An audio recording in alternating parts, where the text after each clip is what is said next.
Muchas bendiciones, mujeres y su palabra. Soy Ariani Sojo y continuamos leyendo el libro de Salmos. Hoy leeremos el Salmo capítulo 13, capítulo 14 y capítulo 15. Primeramente vamos a glorificar el nombre del Señor y vamos a pedir al Señor a través de la oración que Él tome el control de este tiempo. Padre Celestial, en el nombre de Jesús te damos gracias por este nuevo día, por la oportunidad que nos das de poder leer tu palabra. Te pedimos, Señor, que tomes el control de este tiempo, que seas tú obrando de una forma maravillosa, de una forma poderosa. Te exaltamos y te glorificamos porque eres un Dios bueno, un Dios grande, un Dios poderoso. Nos despojamos de la carga, del peso, del temor, de la ansiedad, de la angustia que nos pueden estar agobiando en este momento. Y te pedimos, Señor, que seas tú obrando de una forma sobrenatural en nuestras vidas a través de la lectura de la palabra. Que cada vez que leamos un versículo, seas tú, Señor, penetrando en nuestra vida, quitando todo lo que no es tuyo y poniendo tu paz, tu consuelo, tu amor, tu fortaleza, tu seguridad, Señor, en el nombre poderoso de Jesús. Amén y amén. Bueno, el Salmo capítulo 13 tiene como título Plegaria pidiendo ayuda en la aflicción. Como subtítulo dice, al músico principal, Salmo de David. ¿Hasta cuándo, Jehová, me olvidarás para siempre? ¿Hasta cuándo esconderás tu rostro de mí? ¿Hasta cuándo pondré consejos en mi alma con tristezas en mi corazón cada día? ¿Hasta cuándo será enaltecido mi enemigo sobre mí? Mira, respóndeme, oh Jehová, Dios mío, alumbra mis ojos para que no duerma de muerte, para que no diga mi enemigo, lo vencí. Mis enemigos se alegrarían si yo resbalara, mas yo en tu misericordia he confiado. Mi corazón se alegrará en tu salvación. Cantaré a Jehová porque me ha hecho bien. Amén. Bueno, 6 versículos que demuestran mucha aflicción. Y es que este salmo fue escrito mientras David era perseguido en el desierto por Saúl, quien había apostado hombres que lo perseguían a cada lugar donde él fuera. Era solamente estando alerta que David esperaba escapar con vida.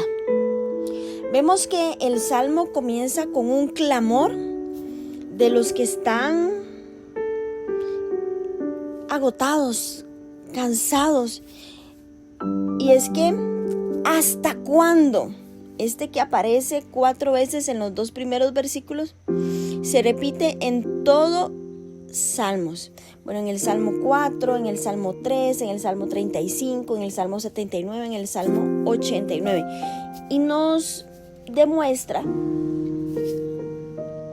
que el salmista cree que con el tiempo el Señor puede producir y producirá un cambio en las circunstancias o en las condiciones difíciles de soportar.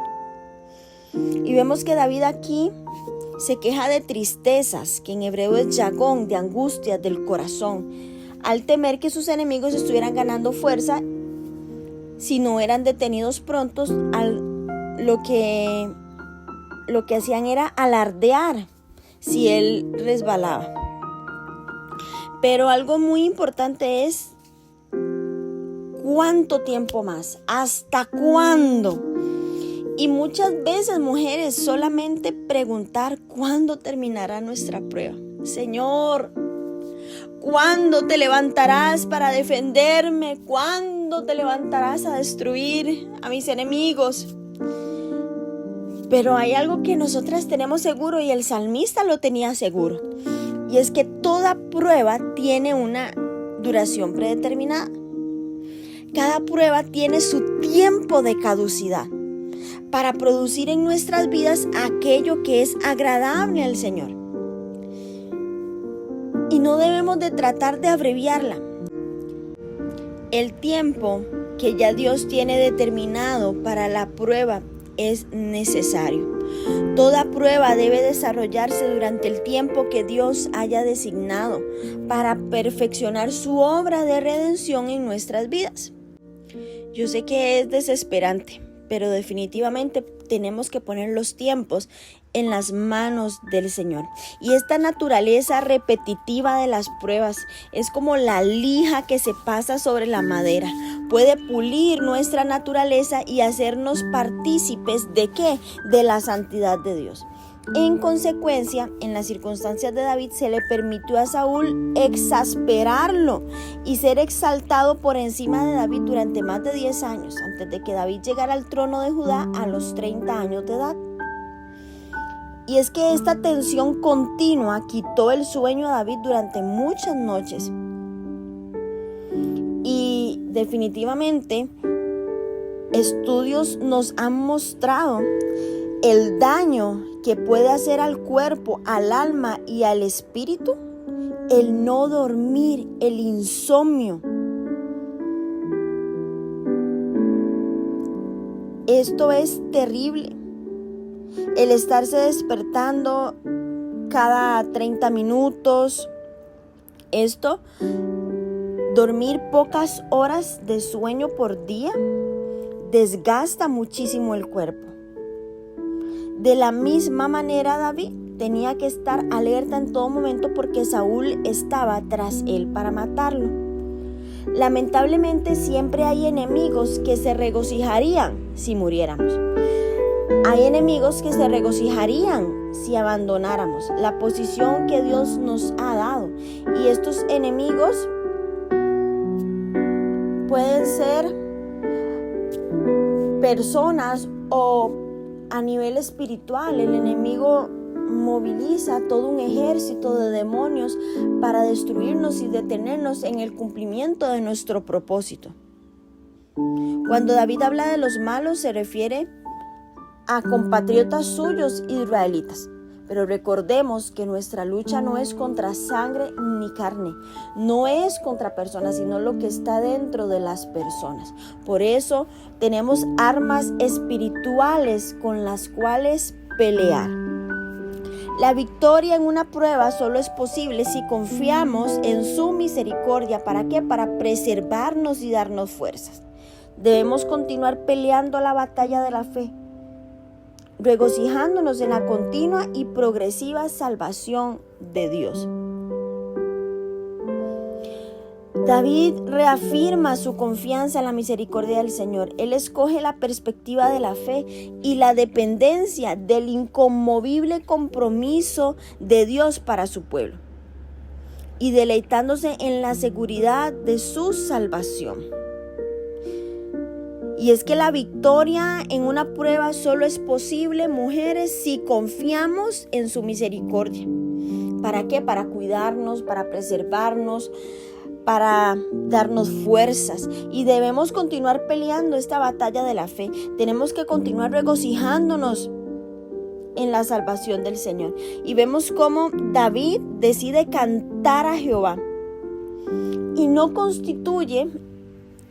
es en un estado de negación de los obstáculos y de los peligros que enfrenta.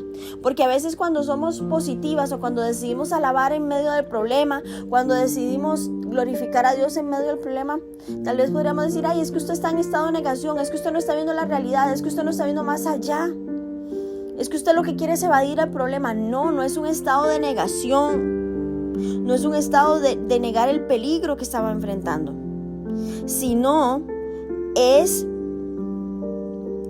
enfocarse en el inmutable carácter de Dios, quien ya ha sido bueno con él.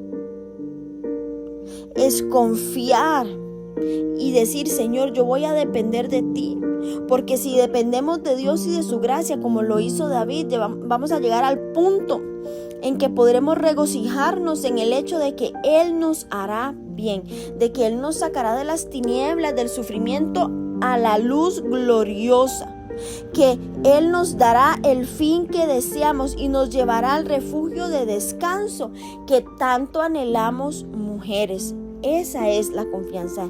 Eso es cantar a Jehová porque me ha hecho bien. Y debemos de seguir el ejemplo del salmista en este día. Vamos a leer el segundo salmo, que es el Salmo 14, que tiene como título Necedad y corrupción del hombre. Subtítulo: al músico principal, Salmo de David. Dice el necio en su corazón: no hay Dios.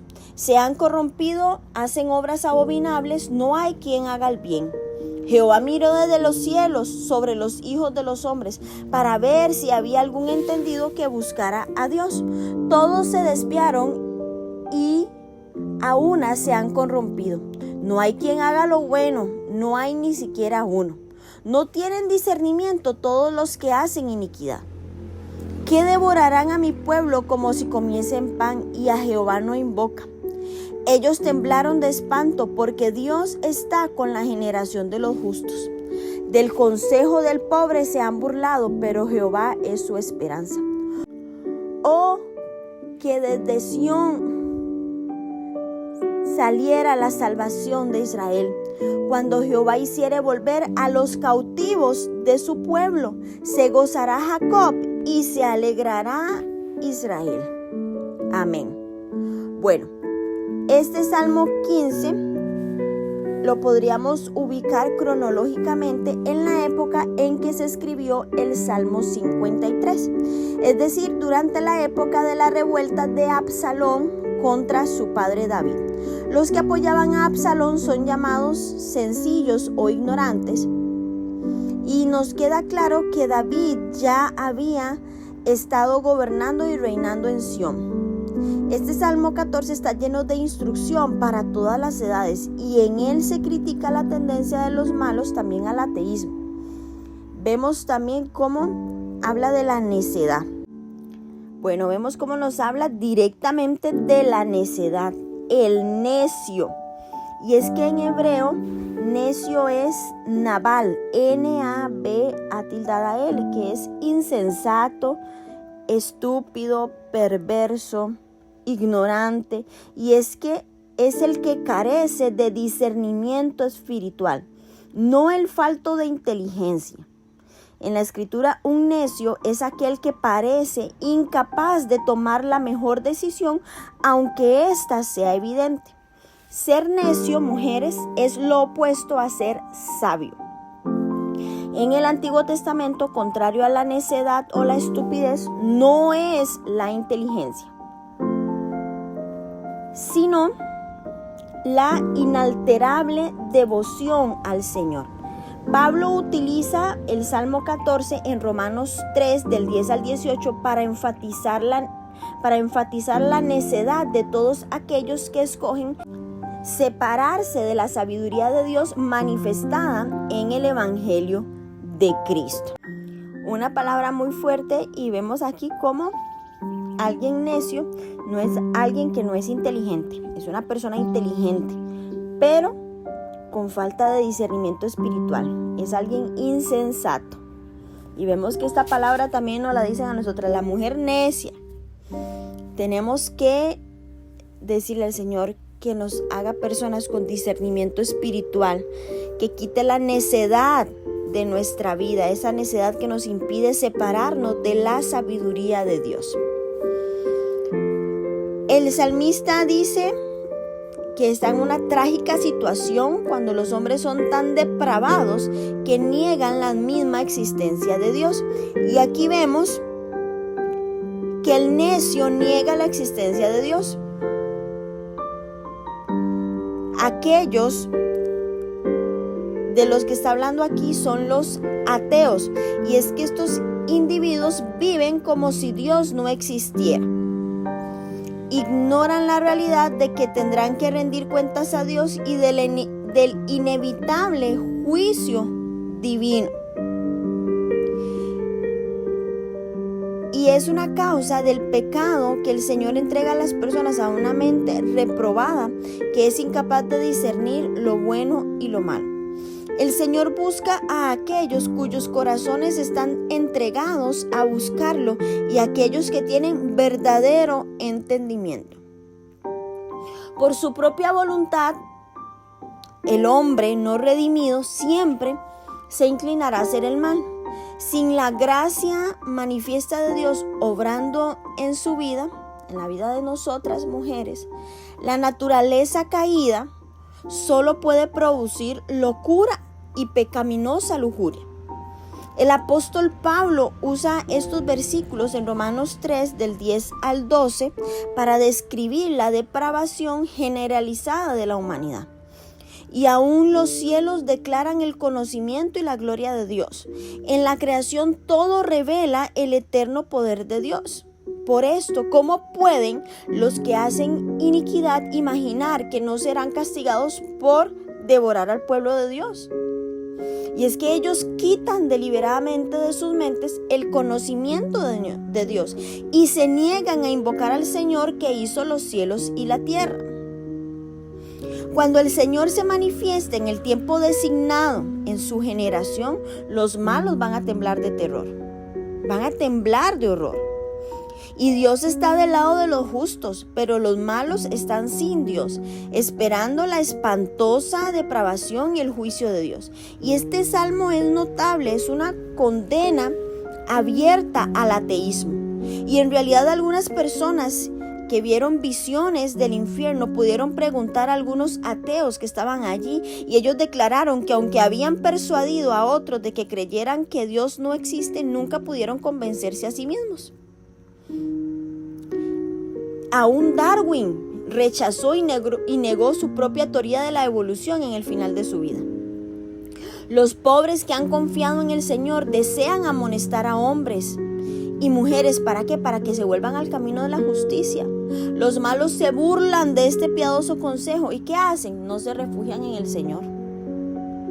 Y uno quisiera como abrirles la cabecita, el cerebro, y meterles todo esto y meterles la verdad del Señor y sacar todos esos pensamientos necios, pero no es así. No podemos hacerlo de esa forma.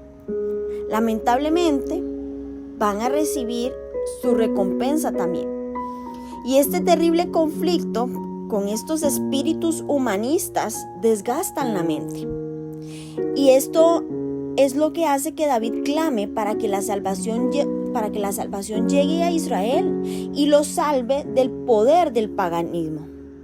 Cuando el Señor haga volver a los cautivos de su pueblo que están con David, entonces todos los que están de parte del Señor se regocijarán. Hermosas mujeres, una vez más debemos poner énfasis en que toda prueba tiene fin. Dios sacará a los impíos de nuestro camino, y cuando se haya logrado en nuestras vidas el propósito de la aflicción ordenada por Dios a través de ellos, entonces Él los sacará del camino. ¿Qué tenemos que hacer? Seamos pacientes y esperemos la poderosa liberación del Señor. Vamos a leer ahora el último salmo, que es el Salmo 15, que tiene como título Los que habitarán en el monte santo de Dios. Subtítulo: Salmo de David. Jehová, ¿quién habitará en tu tabernáculo? ¿Quién morará en tu monte santo? El que anda en integridad y hace justicia y habla verdad en su corazón, el que no calumnia con su lengua, ni hace mal a su prójimo, ni admite reproche alguno contra su vecino, aquel cuyos ojos el vil es menospreciado, pero honra a los que le temen a Jehová.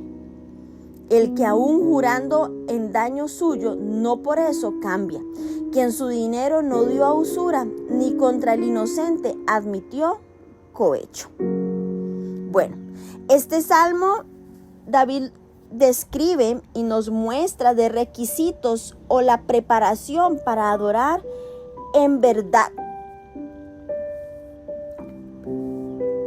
¿Con qué fin? Con el fin de experimentar una comunión con Dios.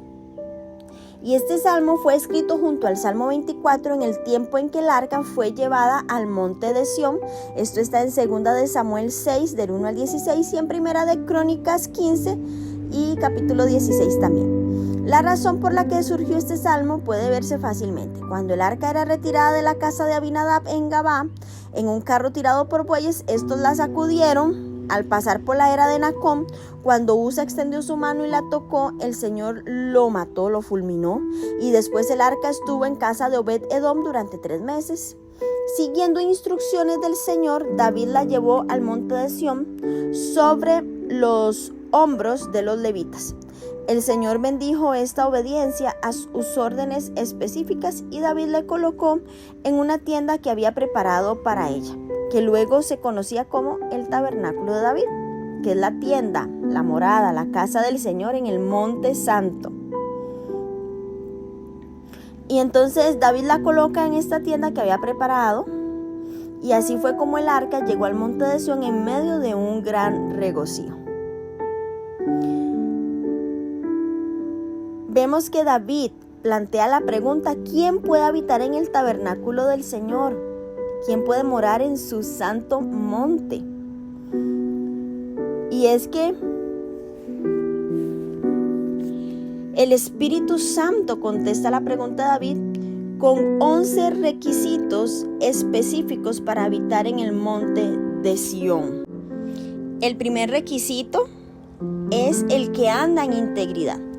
Como contraste, los impíos en el Salmo 1, estas personas andan en integridad, no andan con los malos, son guiadas y dirigidas en todo momento por el Espíritu Santo. Andan a la luz de la palabra de Dios y en la visión progresiva que Dios les ha dado para sus vidas. Su camino es una luz que se va haciendo cada vez más brillante hasta llegar al día perfecto. Número 2, hace justicia. Todas las obras de sus manos son obras de justicia. ¿Qué quiere decir esto, mujeres? Que no pondrán sus manos en ninguna obra de maldad. Número 3, habla verdad en su corazón. Mujeres, que nuestros corazones y bocas hablen las mismas palabras, que sean palabras de verdad. No se haya lengua engañosa en nuestras vidas. Número 4, no calumnia con su lengua. Tenemos que ser mujeres que no difamen a su prójimo, que no hablen contra de él a sus espaldas tampoco, que controlen la lengua en el nombre de Jesús. Número 5, ni hace mal a su prójimo. No hacer daño de ninguna forma, aún cuidarnos las intenciones del corazón. Tenemos que esforzarnos en todo momento por cumplir el segundo mandamiento: amarás a tu prójimo como a ti mismo. Número 6, ni admite reproche alguno contra su vecino. Esto significa que aunque su vecino caiga en un pecado lamentable, no publicaremos la noticia tratando de difamarlo. Un ejemplo de ello es el rey David. Todos aquellos que lo atacaron verbalmente y hablaron en contra de él a causa de su pecado con Betsabé fueron juzgados por Dios. Tenemos que dejar las cosas en las manos de Dios. Número 7, aquel a cuyos ojos el vil es menospreciado. Una de las mayores condenaciones que hay en la Biblia es la que cae sobre aquellos que llaman bueno a lo malo. Y en Isaías 5:20 advierte: ay de los que a lo malo dicen bueno y a lo bueno malo, que hacen de la luz tinieblas y de las tinieblas luz, que ponen lo amargo por dulce y lo dulce por amargo. Nunca debemos elogiar a una persona malvada.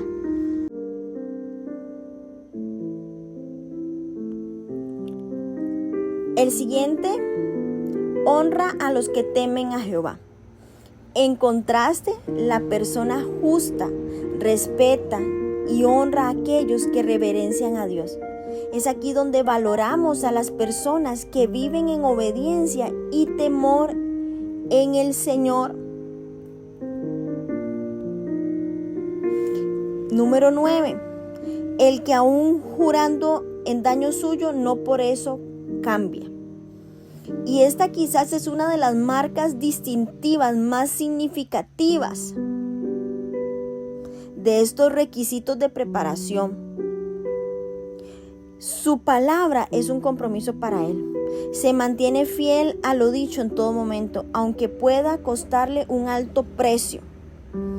como dice la Nueva Versión Internacional, que cumple lo prometido aunque salga perjudicado.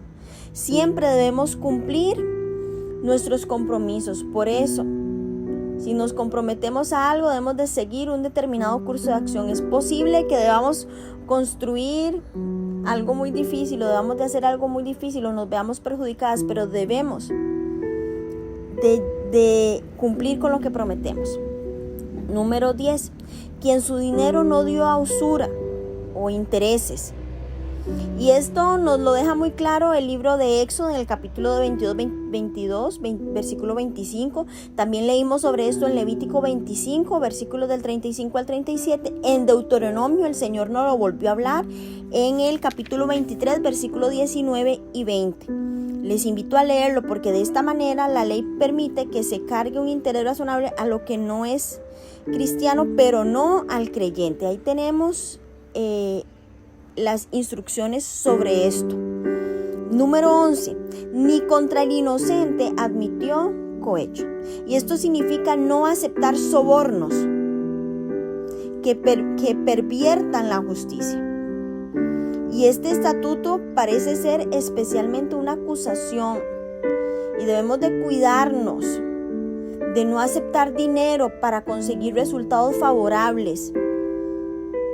No podemos sobornar ni permitir que nos sobornen. La recompensa en esta vida para quienes viven según estos preceptos es que nunca se apartarán del monte de Dios. No serán conmovidos cuando Dios se levante a juzgar al pueblo. Y esto es impresionante porque David responde a su pregunta con estas declaraciones positivas y negativas. Tenemos que caminar en estos estatutos, en estos requisitos que nos preparan para adorar a Dios en espíritu y en verdad. Las bendigo, hermosas mujeres de Dios, que tengan un día glorioso y extraordinario, que a partir de este momento podamos caminar en estos estatutos que nos habla el Salmo 15, que podamos hoy entregar toda necedad al Señor y que en medio de nuestra aflicción recordemos tener paciencia y confiar en que la prueba que estamos viviendo tiene tiempo de caducidad. Las bendigo en el nombre de Jesús.